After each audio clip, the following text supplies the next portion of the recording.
ಜಮ್ಮು ಕಾಶ್ಮೀರನ ಪಹಲ್ಗಾಮ್ದಲ್ಲಿ ಉಗ್ರರ ದಾಳಿ ಖಂಡಿಸಿ ಬೆಳಗಾವಿ ಜಿಲ್ಲೆಯ ರಾಯಬಾಗ ತಾಲೂಕಿನ ಕುಡಚಿ ಪಟ್ಟಣದಲ್ಲಿ ಬೃಹತ್ ಪ್ರತಿಭಟನೆ ನಡೆಸಲಾಯಿತು. ಪಟ್ಟಣದ ಹಜರತ್ ಮಾಸಾಹೇಬ ದರ್ಗದಿಂದ ಸರ್ಕಲ್ವರೆಗೆ ಸಾವಿರಾರು ಜನರಿಂದ ಪ್ರತಿಭಟನೆ ನಡೆಸಲಾಯಿತು.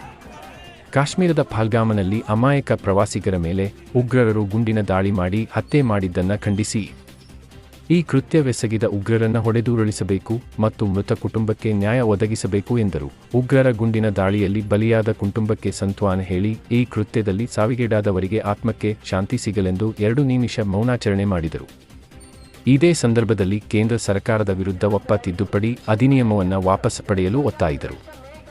ಹಜರತ್ ಮಾಸಾಹೇಬ ಸರ್ಕಲ್ನಲ್ಲಿ ಸಾವಿರಾರು ಜನರು ಬ್ಯಾನರ್ಗಳನ್ನು ಹಿಡಿದು ಮಾನವ ಸರಪಳಿ ನಿರ್ಮಿಸಿ ಕೇಂದ್ರ ಸರ್ಕಾರದ ವಿರುದ್ಧ ಒಪ್ಪ ಸ್ಥಿತಿಗಳಿಂದ ಸುಧಾರಣೆಯ ನೇಪದಲ್ಲಿ ಒಪ್ಪ ವ್ಯವಸ್ಥೆಯಿಂದ ಪ್ರಯೋಜನಗಳನ್ನು ಕಸಿದುಕೊಳ್ಳು ಹುನ್ನಾರ ನಡೆಸಿದೆ. ಮುಸ್ಲಿಂ ಸಮುದಾಯದ ಆಸ್ತಿಗಳಿಗೆ ಹಾನಿ ಮಾಡುವ ಕೇಂದ್ರ ಸರ್ಕಾರ ಬಯಸಿದೆ. ಇದು ಸಂವಿಧಾನಕ್ಕೆ ವಿರುದ್ಧವಾಗಿದೆ. ಕೇಂದ್ರ ಸರ್ಕಾರ ಒಪ್ಪಗಳ ವಿರುದ್ಧ ಸುಳ್ಳು ಪ್ರಚಾರ ಮಾಡುತ್ತಿದೆ. ಆದ್ದರಿಂದ ಕೇಂದ್ರ ಸರ್ಕಾರ ಈ ಕಾಯ್ದೆ ಕೂಡಲೇ ಹಿಂಪಡೆಯಬೇಕೆಂದು ಕುಡಚಿ ಉಪ ತಹಶೀಲ್ದಾರ ಶಾಂತವೀರ ದೊಡ್ಡಮನಿ ಮೂಲಕ ರಾಷ್ಟ್ರಪತಿಗಳಿಗೆ ಮನವಿ ನೀಡಿದರು. वक्फ के ताल्लुक से माँ साहिबा दरगाह से माँ साहिबा सर्कल तक बड़ी रैली और प्रोटेस्ट का प्रोग्राम किया गया और उसका जो मकसद था वो सिर्फ हुकूमत को ये बताना था कि हम वक्फ बिल के खिलाफ हैं, वक्फ एक्ट के खिलाफ हैं। हम किसी भी ऐसी चीज़ के खिलाफ हैं जो चीज़ संविधान के खिलाफ अगर आप लाएंगे वो हम पर थोपने की कोशिश करेंगे। हम उसके खिलाफ शुरू करेंगे, रास्ते का इख्तियार करेंगे, सुप्रीम कोर्ट का इख्तियार करेंगे और केस करेंगे, कानूनी तौर पर लड़ेंगे, मैदानी तौर पर लड़ेंगे। आप हमें इस तरह संविधान के खिलाफ कोई काला कानून थोप नहीं सकते। आप हुकूमत की एक दोगलापन देखें, हुकूमत का झूठ कितना साफ हो गया। हुकूमत ये कह रही थी कि ये मुसलमानों के लिए क्या है, एक फ़ायदेमंद है, वक्फ से मुसलमानों को नुकसान हो रहा है, ये एक्ट लाकर मुसलमानों को फ़ायदा पहुंचाएंगे। सरासर झूठ बोल रही है, सरासर हुकूमत इस पर दगाबाजी कर रही है। वक्फ कहते हैं हमेशा से रुक जाना, क़यामत तक अल्लाह की हुकूमत को वक्फ कहते हैं, उसमें कोई कब्जा नहीं कर सकता। और उसमें ऐसे 40 तरीके से क्या किया गया, अमेंडमेंट लाया गया जो सरासर संविधान के खिलाफ है। आर्टिकल 14 और आर्टिकल से लेकर आर्टिकल 13 के खिलाफ वर्जी कर रहा है, हमारी शरीयत की मुखालिफत है और अवाम की मुखालिफत कर रहा है। उनको पूरा फ़ायदा छीन कर पूरी वक्फ ज़मीन को हुकूमत के ताबे करने की कोशिश कर रहा है जो कि संविधान के खिलाफ है। हम इसकी कंडम करते हैं, इसके मैदान में लड़ाई लड़ते रहेंगे। दिल्ली से लेकर दिल्ली तक हम रैलियाँ करेंगे, प्रोटेस्ट करेंगे, धरने करेंगे, सुप्रीम कोर्ट में लड़ेंगे। मुस्लिम पर्सनल लॉ बोर्ड जहाँ तक हमें कहेगी, इससे पहले भी हम मुस्लिम पर्सनल लॉ के नक्शे कदम पर चलते हुए 1000 प्रोटेस्ट हमने कर्नाटक में किए हैं, पूरे हिंदुस्तान में किए हैं। मुस्लिम पर्सनल लॉ के हुक्म पर चलते हुए हमारे बहुत सारे लीडर जेल का सामना किए गए हैं।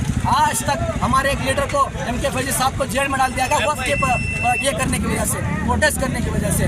तो हम इस वक्फ को बचाने के लिए शहीद होने भी तैयार हैं, जेल बनो आंदोलन करने भी तैयार हैं, शाहीन बाग करने भी तैयार हैं। हर मुमकिन कोशिश जो हमसे हो सकती है, जो संविधान हमें हक देता है, वो हर तरीके से हम करके इस वक्फ बिल को रोकेंगे, चाहे उसके लिए हमें कुछ भी कुर्बानी देनी पड़े। तुम्हारा नाम? मेरा नाम वसीउल्लाह।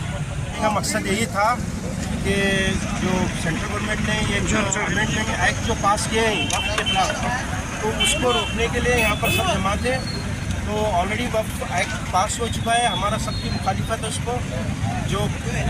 जो सेंट्रल गवर्नमेंट ने जो बिल पास किए हैं, तो हमारा एक मकसद है कि उसमें बहुत से ऐसे अमेंडमेंट्स हैं जिससे हम लोग उससे नाराज़ हैं। वो हमारी सहमति से, स्टेट गवर्नमेंट्स की सहमति से नहीं ले लिया गया, डायरेक्टली अमेंडमेंट पास किए मेजॉरिटी के हिसाब से।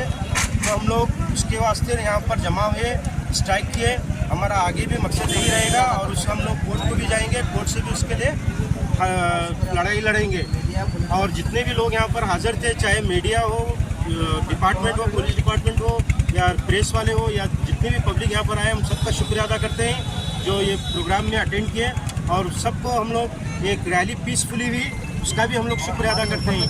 और ये मैसेज हम डायरेक्टली प्रेसिडेंट को एक लेटर भी दिए कि इसके लिए हमारी जो मांगनी है, इसमें जो अमेंडमेंट चेंजेस करना है इसमें करें, इसका बोल कर मैं शुक्रिया अदा करता हूँ। सर, जो कश्मीर में हमला आतंकवादियों ने हमले किया था, हाँ, उसके हम लोग एक इंसानियत के लिए सब में बड़ा ये एक हमला था। जो टेररिस्ट है, हम सेंट्रल गवर्नमेंट से अपील करते हैं कि जो दहशतगर्द है उनको सख्त से सख्त कार्रवाई करें, उनके ऊपर एक्शन ले। तो ऐसा हमला फिर से हिंदुस्तान में किसी भी जगह ना हो।